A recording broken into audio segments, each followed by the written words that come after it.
Oi pessoal, tudo bem? Bem-vindos de volta e se você é novo ou nova por aqui, eu sou a Angélica do blog Equilíbrio e Vida. Também sou terapeuta floral, então se você quiser saber um pouco mais sobre o meu trabalho como terapeuta floral, é só acessar o link que eu vou deixar aqui embaixo na caixa de descrição. E no vídeo de hoje eu vou compartilhar com você 7 conselhos ou sugestões que eu daria para minha versão mais jovem. Bom, esses conselhos são sugestões que têm como principal objetivo facilitar um pouco a vida, torná-la mais calma, mais tranquila. Isso não significa que eu ache que a minha versão mais jovem era ruim. Pelo contrário, eu acredito que as experiências que eu passei mais jovem me trouxeram a uma melhor versão de mim mesma hoje em dia. Só que se eu pudesse voltar no tempo e falar, mocinha, olha, se você fizer assim, pode ser que você tenha um resultado melhor. Então, na verdade, é só para compartilhar com você sugestões que podem facilitar a sua vida também. Bom, e o primeiro conselho que eu daria para minha versão mais jovem é: mudanças nem sempre são ruins. Eu sempre achei durante muito tempo na minha vida, hoje não mais, ainda bem, que mudanças eram ruins, só que isso vinha muito da minha inflexibilidade de pensamentos, né, e do apego que eu tinha nas situações e nas formas de como as coisas deveriam ser. Nada poderia ser mudado de lugar, nada poderia ser mudado na minha vida. Inclusive, eu perdi oportunidades de trabalho por não aceitar mudanças, né? E com o tempo eu aprendi que a gente tem muita resistência à mudança, em algumas vezes, porque a gente está muito apegado, né?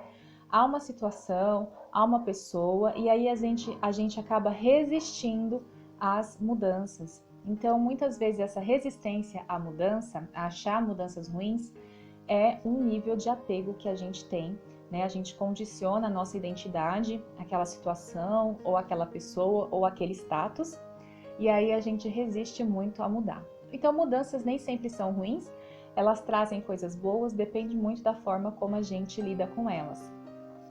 E aí, eu queria sugerir para você, se caso você perceba que você tem muita resistência à mudança por apego, sugiro esse livro aqui, ó, Os 5 Níveis de Apego, do Dom Miguel Ruiz Jr.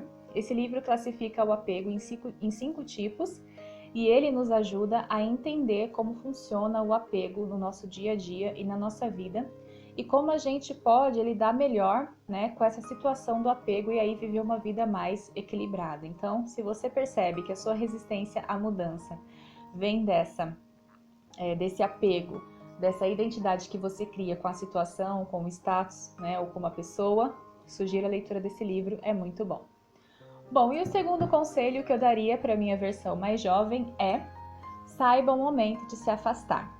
Muitas vezes a gente cria laços com alguém, ou de relacionamento, né, amoroso, ou de amizade, e a gente não percebe que a pessoa não está sendo recíproca, né, com a gente, não está havendo uma reciprocidade nesse relacionamento, ou de amizade, ou profissional, ou amoroso. Então, muitas vezes é importante que a gente consiga observar como funciona essa dança, né? O quanto eu dou para o outro e o quanto eu recebo do outro, para que a gente não meta os pés pelas mãos e fique sendo excessivo, excessiva.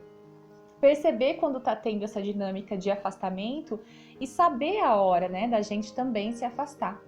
Então, eu aprendi com o tempo a sentir como as pessoas estão comigo e a respeitar o momento delas. E aí eu acabo, né, não sendo excessiva com alguém porque eu entendo o momento da pessoa, que nem sempre ela me quer por perto naquele momento e talvez não queira em nenhuma época da vida e tá tudo bem. O terceiro conselho que eu daria para minha versão mais jovem é: não se defina pelo olhar do outro. Quantas e quantas vezes a gente se define pelo olhar do outro, principalmente quando a gente é jovem, não é verdade?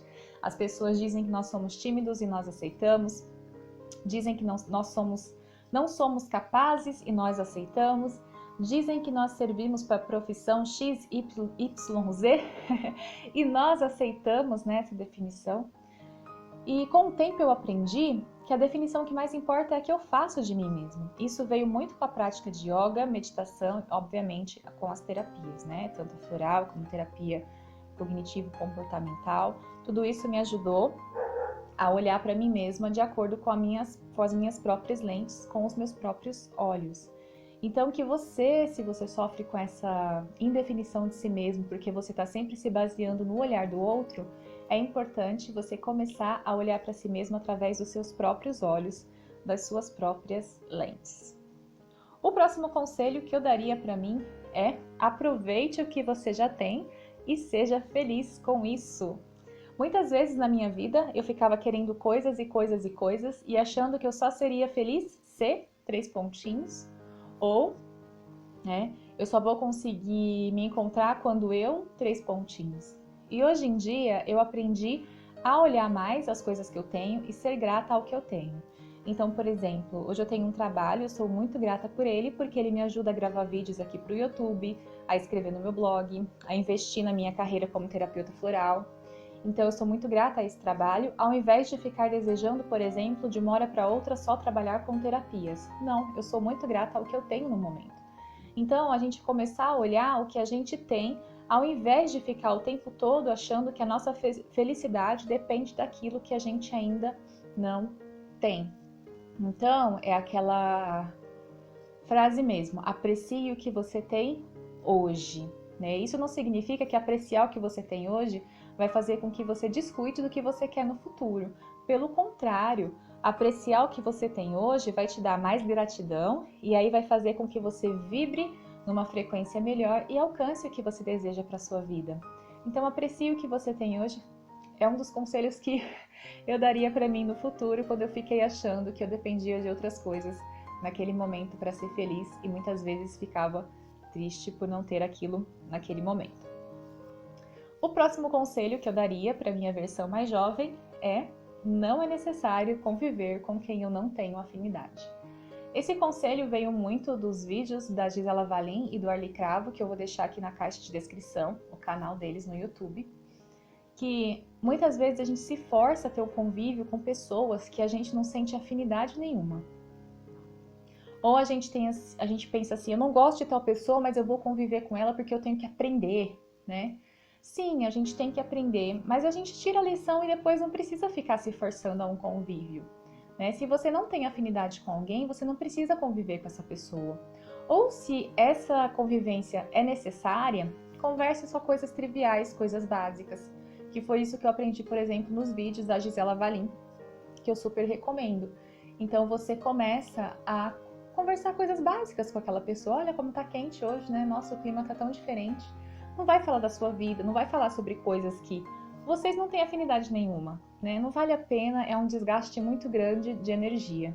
Então eu aprendi a orientar a minha vida, orientar os meus relacionamentos, as pessoas com as quais eu tenho mais afinidade. Bom, isso faz sentido para mim, não sei se vai fazer para você, né? Mas sugiro que você assista aos vídeos da Gisela Valim e do Arli Cravo, que para mim foram de uma ajuda muito grande para entender esse conceito, né, de afinidades interpessoais.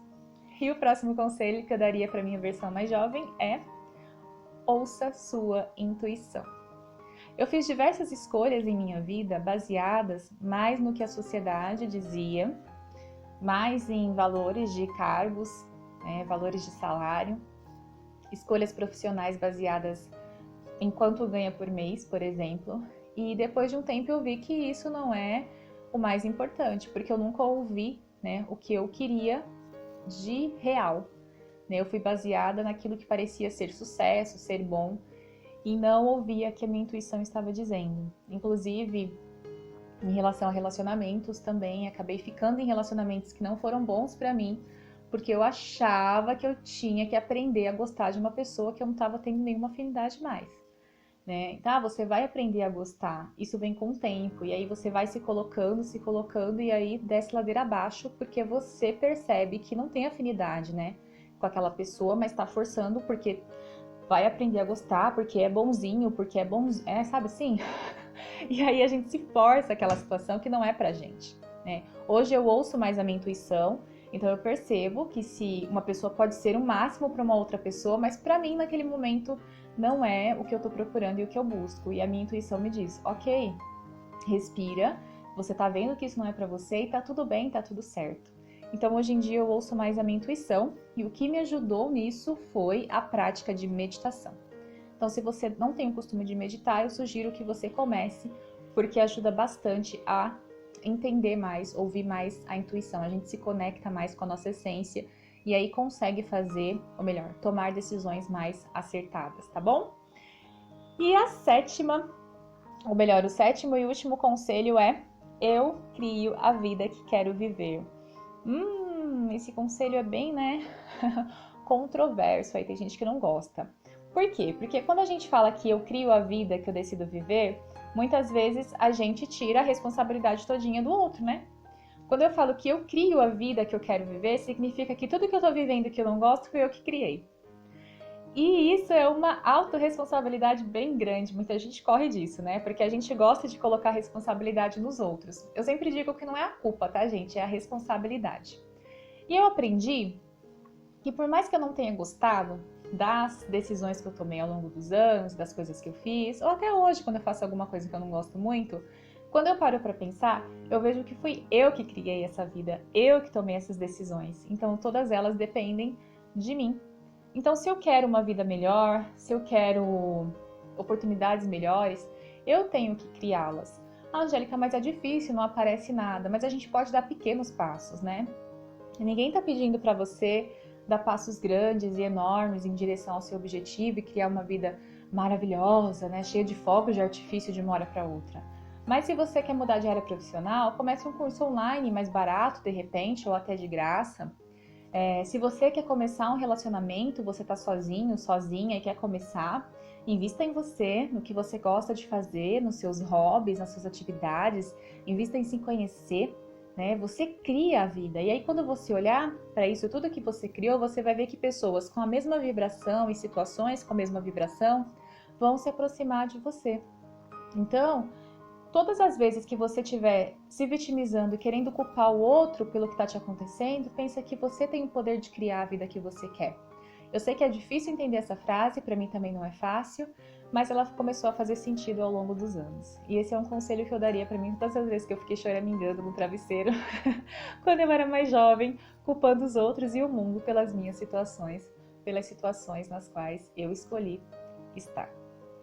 Bom, pessoal, então estes são 7 conselhos que eu daria para minha versão mais jovem e eu espero que você tenha gostado e que utilize algum deles na sua vida. Se não for o momento também, tudo bem. É isso então, se você gostou desse vídeo, deixa o seu like, se inscreve no canal se ainda não for inscrito e conta para mim aqui embaixo. Quais conselhos você daria para sua versão mais jovem? Eu vou gostar de saber. Tchau, tchau, até o próximo vídeo.